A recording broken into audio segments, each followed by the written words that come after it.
मेरा नाम प्रशांत किशोर है। जैसा आप जानते हैं, मेरे साथ मेरे सहयोगी एस.के. पासवान साहब हैं। ये रिटायर्ड डीजी हैं छत्तीसगढ़ से, यहाँ बिहार के वैशाली जिले के महानार ब्लॉक से आते हैं। मैं आपसे अभी मुखातिब होऊंगा, 10 मिनट में अपनी बात रखूंगा। उसके बाद आप अपने प्रश्न कर सकते हैं और अगर आप चाहें तो पासवान साहब से भी कुछ सवाल कर सकते हैं।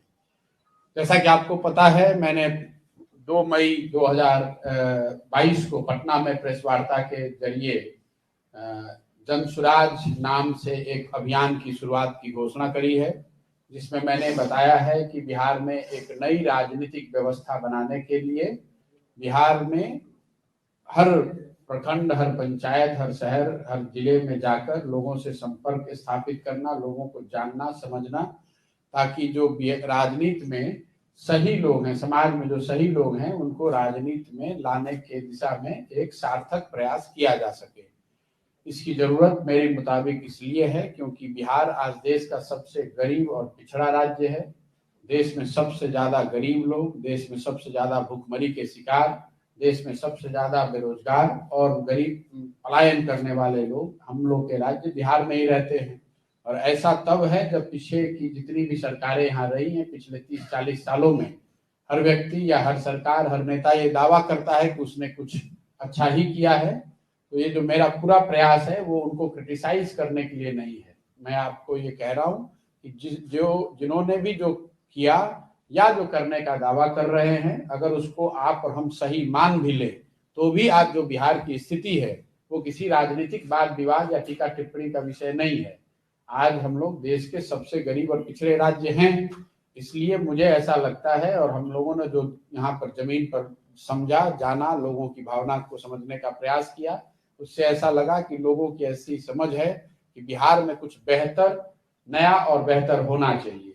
लेकिन वो नया और बेहतर किस फॉर्म में हो, किस तरीके से हो, उसको मैं ये नहीं कह सकता हूं कि लोग ये चाहते हैं कि प्रशांत किशोर हो या जनसुराज हो। तो ये जो पूरा अभियान है वो लोगों की उस भावना को और बेहतर तरीके से समझना और उसको एक नए तरीके की राजनीतिक व्यवस्था बनाने में उनकी सोच को, उनके सुझावों को सम्मिलित करने को लेकर है। इसी दिशा में मैं आज आपके डिस्ट्रिक्ट बेगूसराय में हूँ। पिछले 4 महीने में करीब करीब बिहार के सभी जिलों में, वहाँ ब्लॉक्स में जाने का प्रयास किया है। अभी इस पूरे दौरान कई हजार लोगों से हम लोग मिल चुके हैं। अभी मैं आपसे प्रेस वार्ता के बाद यहाँ पर मिलूंगा, कुछ लड़के यहाँ आए हुए होंगे जो यहाँ पर संवाद करेंगे। उसके बाद यहाँ मैं करीब पूरी रात लोगों से मिल रहा हूँ। ऐसे हर जिले में हम लोगों ने कार्यक्रम किए हैं, आगे भी करेंगे। लेकिन इसमें इस पूरे अभियान में जो सबसे बड़ी बात है, 2 अक्टूबर से गांधी आश्रम चंपारण से एक पदयात्रा शुरू करने वाले हैं। पदयात्रा इसलिए कर रहे हैं ताकि बिहार के हर पंचायत, हर प्रखंड में खुद पैदल चल के पहुंचा जाए, गाड़ी से नहीं, पैदल चल के एक सबके यहाँ पहुंचा जाए।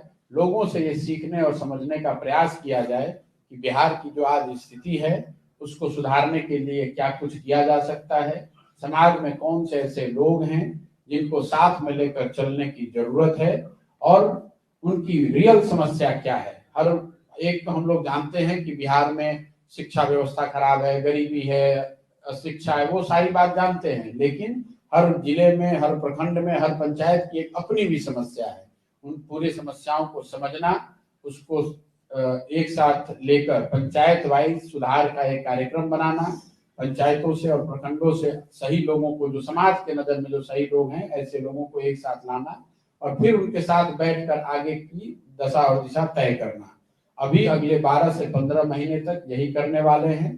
2 अक्टूबर को जब हम लोग ये पदयात्रा शुरू करेंगे चंपारण से, तो पूरे राज्य को करने में, मतलब बिहार के सारे प्रखंडों और ज्यादातर पंचायतों, शहरों तक पहुंचने में हम लोग के अनुमान के हिसाब से करीब करीब 3500 किलोमीटर पैदल चलना पड़ेगा। पदयात्रा के दौरान 2 अक्टूबर से जब चलना शुरू करेंगे तो ऐसा नहीं होगा कि 5 दिन किए फिर उस ब्रेक लिए और कहीं वापस गए। एक बार जब चलना शुरू करेंगे तो जहां शाम होगी वहीं पर उसी गांव में, उसी पंचायत में, उसी शहर में रुकेंगे और अगले दिन फिर वहीं से चलेंगे। पिछले 75 साल में जहां तक हम लोग समझते हैं बिहार में इस तरह का कोई प्रयास हुआ नहीं है। ये प्रयास सिर्फ और सिर्फ इस मकसद को लेकर है कि समाज को नीचे मत के उनके माध्यम से सही लोगों को पहचाना जाए, चिन्हित किया जाए, उनको साथ में एक साथ एक मंच पर लाया जाए, उनको ये बताया जाए कि अगर बिहार को सुधरना है, बिहार की स्थिति को बेहतर बनाना है, तो आपको हमको मिलकर ही प्रयास करना पड़ेगा। कोई एक व्यक्ति या एक दल बिना समाज में सही लोगों के जोड़े हुए, बिना समाज की ताकत को बिहार को सुधार नहीं सकता है। पिछले 40-50 सालों में जो लोग नहीं सुधार सके, तो अगर आप सिर्फ एक दल, एक व्यक्ति बदल देंगे, उससे बिहार की स्थिति सुधर नहीं सकती है। यही करने के लिए यहाँ पूरी तरह से संकल्पित होकर आए हैं।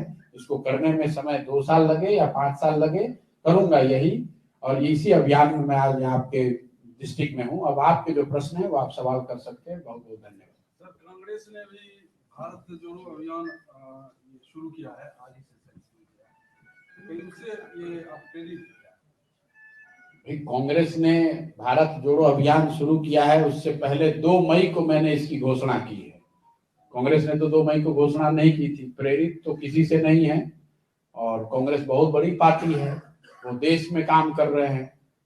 क्या कर रहे हैं उनकी सोच है, मैं उस पर टीका टिप्पणी नहीं करना चाहता हूँ।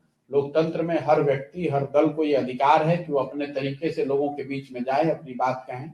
मेरा फोकस बिहार है, और बिहार की जो आज दुर्दशा है, बिहार की जो स्थिति है, इसको सुधारने के लिए मैं ऐसा समझता हूं, जैसा मैं आपको बता रहा हूं, कि बिना समाज के जागृति के, बिना समाज से सही लोगों के जोड़े हुए बिहार की स्थिति को में आमूल चूल परिवर्तन नहीं लाया जा सकता है।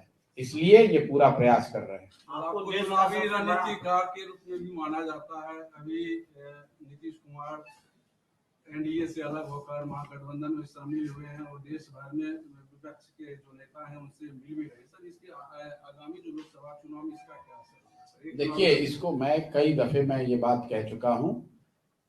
बिहार में जो राजनीतिक घटनाक्रम हुआ है, जिसमें कि आप देख रहे हैं कि एनडीए से हटके नीतीश कुमार जी ने महागठबंधन या 7 दलों का एक गठबंधन बनाकर जो सरकार बनाई है, मैं उसको राज्य की घटना मानता हूं। उसका देश की राजनीति पर कोई बहुत बड़ा असर हो ऐसा मुझे लगता नहीं है। जितनी राजनीतिक समझ मुझे है उसके हिसाब से मैं ऐसा नहीं मानता हूं कि बिहार में जो राजनीतिक घटनाक्रम हुआ है उसका देश की राजनीति पर कोई बहुत असर पड़ने वाला है। जहां तक आपने कहा कि वो मिल रहे हैं, लोगों से मिल रहे हैं, पार्टियों से मिल रहे हैं, ये तो स्वच्छंदता है, किसी कोई भी व्यक्ति ये कर सकता है।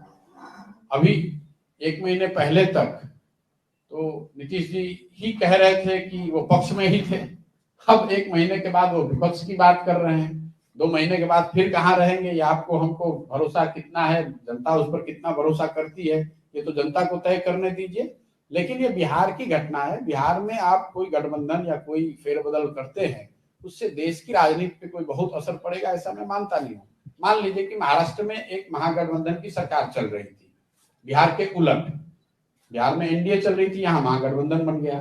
महाराष्ट्र में महागठबंधन की सरकार चल रही थी, वो हट के अब एनडीए की सरकार बन गई। उसका असर दूसरे जगह क्या पड़ेगा? कोई असर नहीं पड़ेगा। वो वहां के राज्य की स्थिति है, वहां के राज्य की राजनीतिक घटनाक्रम का हिस्सा है। ये जरूरी नहीं है कि उसका असर देश के स्तर पर हो जाए। देश के स्तर पे तब होता जब देश की सारी पार्टियां, जो लोग सो कॉल्ड विपक्ष की भूमिका में हैं, वो सब मिलकर एक रणनीति बनाते, और उस रणनीति के तहत बिहार में अगर ये चेंज होता तो एक बात को माना जा सकता था। बिहार में चेंज हो गया, उसके बाद आप देश में घूमकर कुछ करने का प्रयास कर रहे हैं, और जिन लोगों से नीतीश जी मिल रहे हैं उसमें ऐसा नया क्या है? वो तो जो भी जीत के जाता है, विपक्ष में रहता है, वो एक दूसरे से मिलता है। इतने बड़े रणनीतिकार हैं और आप कह रहे हैं कि गृह रसूल की आपको जानकारी नहीं है, अब जानकारी लेंगे आप बिहार में, यह आश्चर्य नहीं क्या? इस डिजिटल मीडिया के दौर में हम जिस पूरे पंचायत को 1 घंटा में जोड़ सकते हैं, उसको कह रहे हैं आप 15 महीने में जोड़ेंगे, जानेंगे, यह आश्चर्य लगेगा या हम लोग को हाथ पर लगेगा? आपको लग सकता है। आप पहली बात तो मेरा ऐसा नहीं मानना है कि मुझे इतनी जानकारी है जितना आप बता रहे हैं। मेरा अपना 10 साल का चुनावों का, राजनीति और सामाजिक क्षेत्र में जुड़े रहने का जो अनुभव है, मुझे ऐसा लगता है कि ज्यादातर जो आप कह रहे हैं उसके उलट जो लोग राजनीति में हैं, सत्ता में हैं या विपक्ष में, जब आप ऊपर चले जाते हैं तो ज्यादातर लोगों को जमीनी हकीकत की जानकारी नहीं होती है। और मैं उस पर आ रहा हूँ। आपने पहला सवाल पूछा, उसका आंसर तो दे दीजिए। ज्यादातर जगहों पे लोगों को ये जानकारी नहीं होती है या उसकी पूरी समझ नहीं होती है कि किसकी समस्या क्या है। समस्याओं का एक जेनेरिक समझ होना और उसको एकदम मूल में जाकर उसकी बात को समझना, दोनों दो बात है। डिजिटल मीडिया के जमाने में आप जरूर, आपको कुछ मदद है इसकी, टेक्नोलॉजी के माध्यम से आप ज्यादा लोगों तक पहुंच सकते हैं, लेकिन डिजिटल मीडिया के माध्यम से 13 करोड़ लोगों के राय को जानना, समझना, उनकी विषय में प्रमाणिक तौर पर कुछ कह पाना, मुझे लगता है कि वो सिर्फ व्हाट्सएप पे और फेसबुक पर नहीं किया जा सकता है। उसके लिए आपको समाज में जाकर रहना होगा, समाज से जुड़ना होगा, उनसे बात करनी होगी। और अगर मान लीजिए कि डिजिटली इसको किया भी जा सकता है, कोई होगा ताकतवर, ऐसी समझदार समझ रखने वाला, मेरी वो समझ नहीं है। मेरी समझ ये है कि अगर मुझे बिहार के समाज को, बिहार के लोगों को, उनकी स्थिति को, उनके सुझावों को बेहतर तरीके से समझना है तो मुझे जमीन पर उतरकर उनके साथ महीनों रहना पड़ेगा। जब तक ये मैं नहीं करूंगा तब तक मैं ये दावे के साथ पुख्ता तौर पे नहीं कह पाऊंगा कि उनकी समस्या क्या है, उनकी नजर में कौन लोग ऐसे हैं जिनको राजनीति में आगे लाकर, जिनको नेता बनाकर आगे स्थिति को सुधारा जा सकता है, या उनके जीवन को बेहतर बनाने के लिए क्या कुछ किया जा सकता है। राजनीतिक संगठन बनाकर चुनाव